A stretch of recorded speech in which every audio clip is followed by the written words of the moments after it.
আসসালামু আলাইকুম। Bike valley ঢাকার পক্ষ থেকে সকলকে স্বাগতম।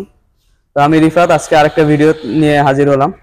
তো আজকের ভিডিওটা হচ্ছে কাস্টমার স্যাটিসফ্যাকশন, সার্ভিসের কাস্টমার স্যাটিসফ্যাকশন। তো আমরা একটু আমাদের অনারেবল কাস্টমারের সাথে একটু কথা বলবো যে স্যার আমাদের থেকে কত দ্রুত এবং সার্ভিস পেলেন, আর কত দ্রুত আমরা হচ্ছে যে তাকে ওয়ারেন্টি দিতে পারলাম। তো এই ব্যাপারে স্যারের থেকে একটু বিস্তারিত জেনে নিব। আসসালামু আলাইকুম। ওয়ালাইকুম সালাম। স্যার, যদি একটু পরিচয়টা দিতেন। আমি নাজমুল। আমি বাইক ভ্যালি থেকে আর কি হোন্ডা হর্নেট 2.0, যেটা কিনা বর্তমানে বাংলাদেশে খুব বেশি বিশাল আকারে একটা হাইপ ক্রিয়েট করছে। নভেম্বরের 17 নভেম্বর 2024 আমি হর্নেট 2.0টা নিছি। মানে it was kind of my dream bike. মানে বাংলাদেশে আসার আগেই আমি I was planning about buying this bike.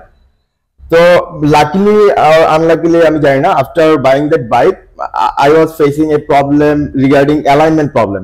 এটা হতে পারে যে আমার নিজের খুঁতখুঁতের কারণে বা হয় না যে অনেক সময়, বাট কিন্তু কিন্তু এটা যদি ফল্টও থাকে, ম্যানুফ্যাকচারিং ডিফেক্ট যে কোনো একটা পার্টসের, এটা অ্যাকসেপ্টেবল। আমি ওইভাবে মেনে নিই, কারণ পৃথিবীতে কোনো জিনিসই কিন্তু পারফেক্ট না। তো কিন্তু কথা হচ্ছে যে মানে একটা জিনিস সেল করার পর মানে আফটার সেল সার্ভিসটা কিন্তু ডিপেন্ড করে ওই ব্র্যান্ডের মানে কতটুকু কোয়ালিটিফুল ব্র্যান্ড এবং ব্র্যান্ডের লয়্যালটি, মানে কাস্টমার লয়্যালটিটা মানে ধরে রাখে। তো আমি যেটা দেখলাম যে আমি চিন্তা করছি যে প্রবলেম হতেই পারে। আর আমি যেহেতু একটা এক্সপেরিয়েন্স বাইকার, মানে before buying this bike Hornet 2.0 I had 3 more bikes. So if I found any problem, so that is obviously a problem. So তখন আমি চিন্তা করলাম প্রবলেম থাকতেই পারে। তো আমি বাইক ভ্যালিতে জানালাম, কিন্তু খুব বেশি প্রবলেম হচ্ছিল তা না। তো বাইক ভ্যালিতে আরাফাত ভাই ছিল, রিফাত ভাই ছিল, তারা এটা খুব কনসার্নের সাথে দেখছিল, বললো যে ভাই আপনি নিয়ে আসেন এনিটাইম। তো আনলে তো একটা জিনিস বলে ঠিক আছে বা এই সেই। তো আমিও সময় খুব স্বল্পতার কারণে আবার চলে যেতাম, ওইভাবে ফুল ইন্সপেকশনে আমি যাইনি।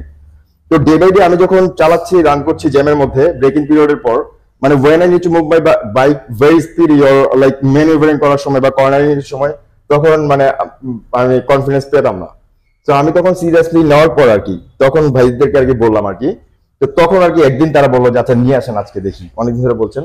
তারপর হচ্ছে গিয়ে তারা ওই কি বলে সার্ভিস টিম, টেকনিক্যাল টিম জেনে ওনারা ইন্সপেকশন করে দেখলো যে আমার বাইকের টি শেপ যে পার্টটা, ওটা একটু বাঁকা, মানে টাল বলে ওরা এটাকে। তো আমি বাইক ভ্যালির কাছে টু মাচ গ্রেটফুল। মানে এটাই আর কি অ্যাকচুয়াল কাস্টমার সার্ভিসটা হচ্ছে এটাই। তারা ইনস্ট্যান্টলি হচ্ছে যে হোন্ডা প্রাইভেট লিমিটেডকে একটা ওয়ারেন্টি ক্লেম করে দিছে, and that parts of that bike worth more than 10K, মানে ক্যান ইউ ইমাজিন। এন্ড আমি আরেকটা জিনিস সারপ্রাইজ, যে একটা বাইক সেল করলে আমার মনে হয় না যে 10K এর প্রফিট পরে, মানে এটা মনে হয় না পসিবল। কিন্তু তারা আর হোন্ডা প্রাইভেট লিমিটেডের পক্ষ থেকে আমাকে আমার নাম্বার কালেক্ট করে আমাকে কল করছে, এবং একটা support person, specific support person assign করছে, যে কিনা আমাকে 2 দিন পর পর ফলো আপ করছিল। কারণ আমি জাস্ট বলছিলাম যে আমার ব্যাড এক্সপিরিয়েন্স হচ্ছে আর কি চালাতে আর কি।